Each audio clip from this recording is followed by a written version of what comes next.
Hello friends, welcome back to my channel law classes by Monika. आज का हमारा topic है प्रॉपर्टी लॉ का मोस्ट इम्पॉर्टेंट क्वेश्चन है, जिसे शॉर्ट्स क्वेश्चन में हमेशा पूछा जाता है।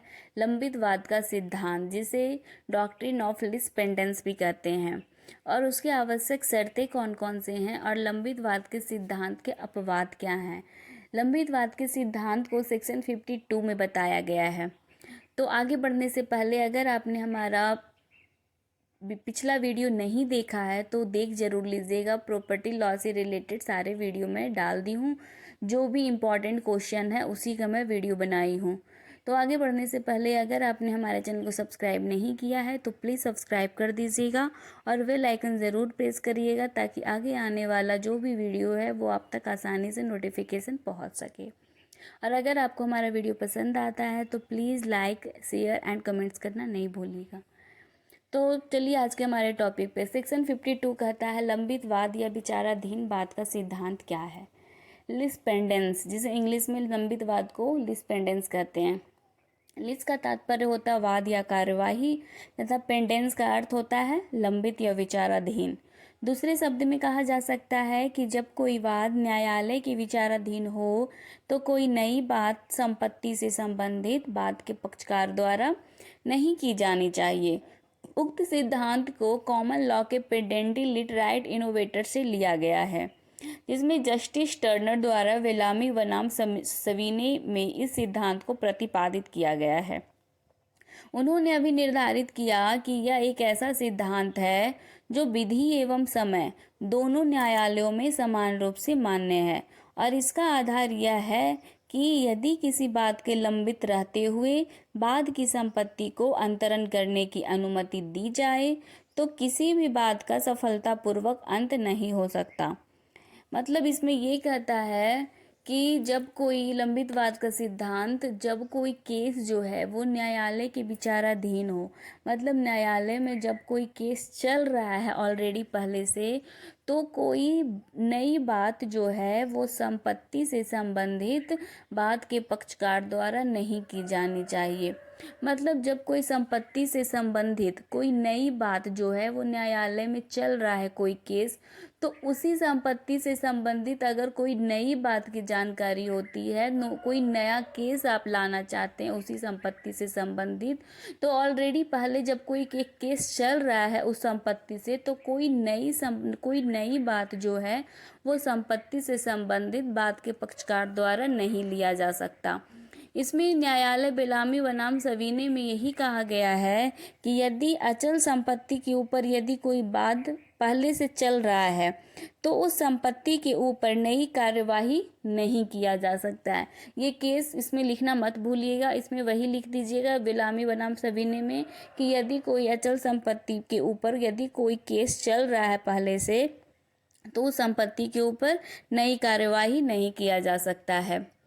इसमें है होने से पूर्व ही संबंधी संपत्ति का अंतरण कर दिए जाने के कारण विफल हो जाएगा, जो डिक्री है वो विफल हो जाएगा और प्रत्येक को नए सिरे से कार्यवाही करना आवश्यक हो जाएगा। अगर केस चल रहा है उसके ऊपर और केस अगर आप ला रहे हो तो जो आदेश है, जो डिक्री है वो विफल हो जाएगा, और जो केस है वो प्रत्येक को नए सिरे से कार्यवाही करना आवश्यक हो जाएगा।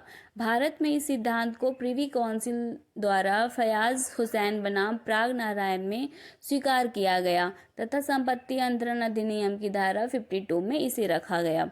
लंबित वाद का सिद्धांत उस बात को कहते हैं जिसमें किसी विवादग्रस्त भूमि या अन्य अचल संपत्ति का अंतरण वाद के दौरान किया गया हो। मुकदमे को स्थिति उस समय मानी जाती है जबकि किसी अधिकार या दावे के संबंध में वाद सक्षम न्यायालय में संस्थगित कर दिया जाए। मुकदमे के दौरान किसी नए तथ्य की सृष्टि लोक नीति के आधार पर अनुचित है, क्योंकि यदि ऐसी अनुमति दी जाए तो वाद की प्रकृति भी बदल सकती है। अतः लंबित वाद के समय किए गए अंतरण को प्रभावहीन बनाया गया है। इसमें यही कहा गया है कि लंबित वाद का सिद्धांत जो है वो उस बात को कहते हैं कि यदि किसी विवादग्रस्त भूमि पर मतलब किसी अन्य अचल संपत्ति के अंतरण जो है वो वाद के दौरान नहीं किया जा सकता। मुकदमे की स्थिति उस समय मानी जाती है जब किसी अधिकार या दावे के संबंध में वाद जो है वो सक्षम न्यायालय में संस्थगित कर दिया जाए। मुकदमे के दौरान यदि कोई केस चल रहा है, कोई मुकदमा चल रहा है, तो नई तथ्य की सृष्टि लोक नीति के आधार पर अनुचित है, क्योंकि यदि ऐसी अनुमति दे दिया जाता है कि ठीक है अगर केस चल रहा है तो आप उसके ऊपर और दूसरा केस कर सकते हो, अगर ऐसी अनुमति दे दिया जाता है तो बात की प्रकृति जो है वो बदल सकती है। लंबित वाद के सिद्धांत की आवश्यक शर्तें कौन कौन सी हैं? लंबित वाद के सिद्धांत को लागू करने के लिए निम्नलिखित शर्तों की आवश्यकता होती है। पहला है, वाद या कार्यवाही किसी न्यायालय में लंबित होना चाहिए, मतलब विचाराधीन होना चाहिए। दूसरा है, उक्त वाद या कार्यवाही जम्मू कश्मीर राज्य को छोड़कर भारत की सीमाओं के अंदर किसी भी न्यायालय में होना चाहिए। तीसरा है, उक्त वाद या कार्यवाही में स्थावर संपत्ति में मतलब अचल संपत्ति में कोई हक जो है वो प्रत्यक्षतः प्रश्नगत होना चाहिए। चौथा है, उक्त वाद या कार्यवाही जो है वो दुसंधिपूर्ण नहीं होनी चाहिए। पहला था क्या आवश्यक शर्तें कि वाद या जो कार्यवाही है वो न्यायालय के विचाराधीन होना चाहिए, ठीक है, वो केस न्यायालय में चल रहा हो। दूसरा है कि जम्मू कश्मीर राज्य को छोड़कर भारत की सीमा के अंदर किसी भी न्यायालय में उक्त वाद या कार्यवाही हो सकती है। तीसरा है, उक्त वाद या कार्यवाही जो है वो स्थावर संपत्ति मतलब अचल संपत्ति में कोई हक प्रत्यक्षतः प्रश्नगत होना चाहिए, मतलब अचल संपत्ति से संबंधित प्रश्न होनी चाहिए, अचल संपत्ति से संबंधित वाद या कार्यवाही होना चाहिए। चौथा है, उक्त वाद या कार्यवाही जो है वो दुसंधिपूर्ण नहीं होनी चाहिए, मतलब कपटपूर्ण अंतरण नहीं किया गया हो। जो वाद या कार्यवाही है वो कपटपूर्ण या उत्प्रेरणा ये सब तरीके से नहीं होनी चाहिए। पांचवा है, संपत्ति का अंतरण जो है वो वाद से संबंधित किसी पक्षकार द्वारा कर दिया जाना चाहिए। उक्त संपत्ति का व्ययन किया जाना चाहिए। छठा है, उक्त प्रकार के अंतरण अथवा व्ययन का प्रभाव जो है वो वाद के किसी अन्य संबंधित पक्षकार पर अवश्य पड़ना चाहिए। वाद लंबित कब तक समझा जाएगा? मूल वाद दाखिल होने की तारीख से जब तक उस वाद या कार्यवाही का निपटारा अंतिम डिक्री या आदेश तक न हो गया हो तथा ऐसे आदेश को पूर्ण रूपेण संतुष्ट न कर लिया गया हो। वाद विचाराधीन कब तक समझा जाएगा? जब तक कि जो केस है, जो मूल वाद है वो दाखिल होने की तारीख से मतलब जब तक उसका निपटारा ना कर दिया गया हो और पक्षकार उस आदेश या डिक्री से संतुष्ट ना हो जाए, तब तक वाद लंबित समझा जाएगा। इसमें एक केस है संजय वर्मा बनाम मानिक राम कि बाद में क्रेता की मुकदमे में पक्ष बनने की दरखास्त खारिज करते हुए सुप्रीम कोर्ट ने कहा कि विचाराधीन वाद के दौरान क्रेता का पक्षकार बनना जरूरी नहीं है। क्रेता के मुकदमे में पक्ष बनने, क्रेता के जो मुकदमा था उसमें पक्ष बनने की दरखास्त खारिज कर दिया गया। सुप्रीम कोर्ट ने कहा कि विचाराधीन मतलब जो केस चल रहा है विचाराधीन वाद के दौरान क्रेता का पक्षकार बनना जरूरी नहीं है, पर अदालत यदि ऐसी अनुमति दे तो क्रेता जो है वो पक्षकार बन सकता है। ये जो केस है वो AIR 2007 में ये केस हुआ था कि संजय वर्मा बनाम मानिक राम में हुआ। क्रेता के मुकदमे में पक्ष बनने की दरखास्त मतलब क्रेता जो है वो दरखास्त किया कि जो मुकदमा है उसमें मैं पक्षकार बनूंगा, मतलब पक्ष बनने की दरखास्त जो है वो खारिज कर दिया गया। सुप्रीम कोर्ट ने कहा कि विचाराधीन जो वाद है, जो केस लंबित है, उसके दौरान क्रेता का पक्षकार बनना जरूरी नहीं है, पर अदालत यदि ऐसी अनुमति देता तो क्रेता पक्षकार बन सकता था। लंबित वाद के सिद्धांत के अपवाद: अपने ही पक्ष के किसी व्यक्ति द्वारा अंतरण।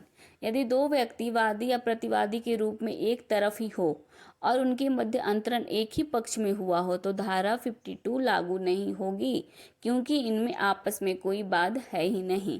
धारा 52 का प्रावधान जो है वो चल संपत्ति के संदर्भ में भी लागू नहीं होता है। साथ ही यह धारा प्रशासनीय मामलों, भरण पोषण के मामलों तथा सिविल प्रक्रिया संहिता के मामले पर भी लागू नहीं होती है।